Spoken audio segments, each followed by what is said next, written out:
because we're going to go right to the state Senate candidates at this time, and they're going in alphabetical order, the list I have here. So this is the state Senate race for the 37th district, and I'm going to invite Randy Bishop to come forward.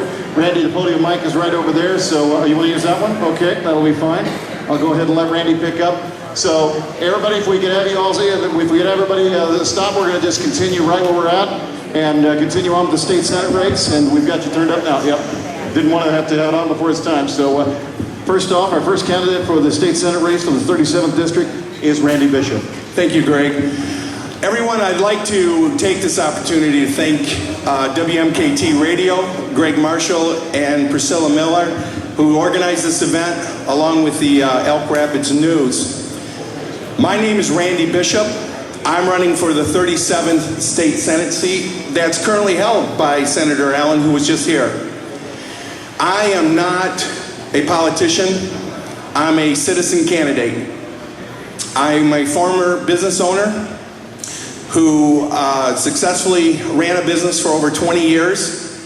My wife and I, Vicki, sold that business to our employees and retired and put that money into the stock market. It wasn't good. Needless to say, we lost about half of our net worth. So we came to Traverse City to live with our grandchildren and our daughter because we missed them. And I decided I wanted to buy a truck. I wanted to see America because I wanted to decide where I wanted to retire. So I bought a semi. I became a long haul owner operator, and I drove 16 times around planet Earth. All across this country, state to state, I saw things that worked and I saw things that didn't work. I also, being a truck driver, you get bored driving for 11 hours a day, so I bought a satellite radio. That was my downfall. Shame on you, Randy Bishop. Yeah.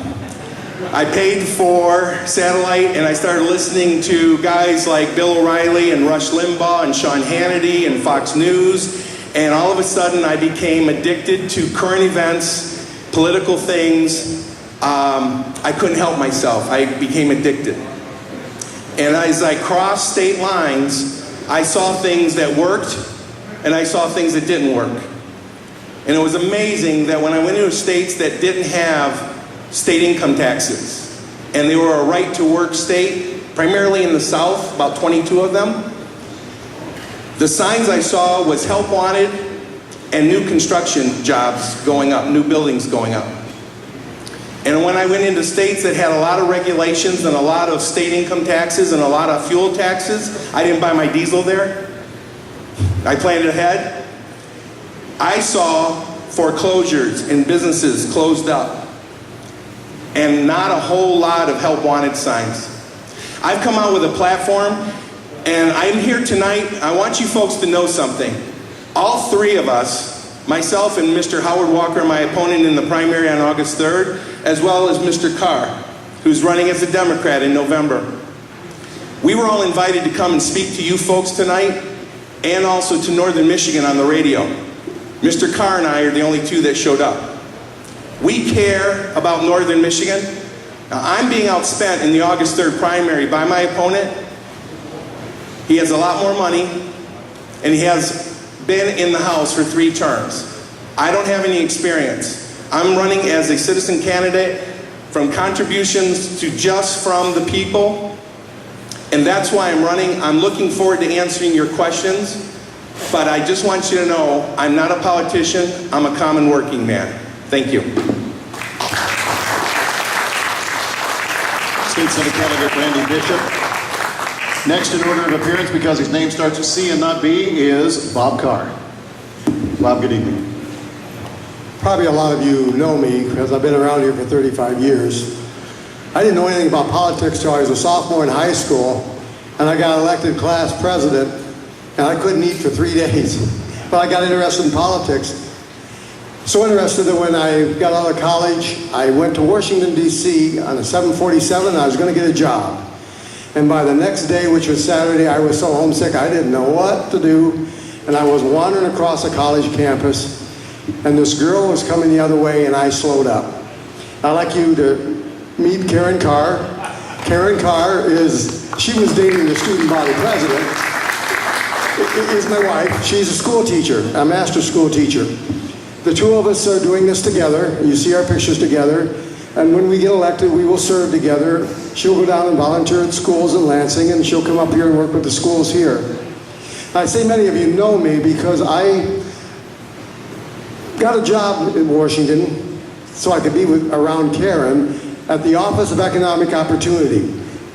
And now it seems like the perfect job because it taught me how to take little towns and figure out what the problems were because they were asking for help. And actually the ones with the prettiest business plans were the ones that didn't need the money. And then I went up in Capitol Hill and I was the special projects director because this congressman found out I was coming up with these ideas for a town. And so there's a locomotive sitting out behind the depot here in Alden. I moved that for the sisters down at St. Mary's College. Bill Shannon has it and the depot has it and I have it, but we're only keepers for a time and we're keeping it for the nuns. And that's one of the projects. So, you know, all over this area I've done projects that's economic development. I have to say that I listened to the previous candidates and they seem so angry and they want to show how tough they are. Listen, I grew up in over 20 foster homes, right? I got out of college, I didn't get drafted. So we went and we started a house for runaways in East LA. Now that's East Los Angeles. And I ran it for a year and it's still operating. We became the biggest hotline in the LA basin. Karen and I got this funny idea and I went back to where the beginning of foster care in Michigan started, Benton Harbor, St. Joe, Michigan, and around the turn of 1980, and we put a soup kitchen in Benton Harbor because we saw a headline that said worst town in America. And so these guys are running, they're tough and they're angry and all that kind of stuff. Well, I'm tough. And how did I survive all that? It was through kindness and through inspiration. And the guy's running and he's talking about he can't win the election because he doesn't have any money. If you remember 15 years ago, my 5,000 trumped $1 million in 28 counties. That was called the first congressional district. Back then it included Traverse City. And how did I do that? Because the message was taking care of people. Now, I went to a medical school. Most of my friends are physicians. And what would they tell you? They'll tell you when you're sick, you want dental health care. Do I have all the answers? Am I mad? Am I glad? My job is, it's not utopia. It's reality, practicality. Let's just go at it. Thank you so very much. I'm Bob Carr. Bob will be joining Randy at the table and we'll be taking questions.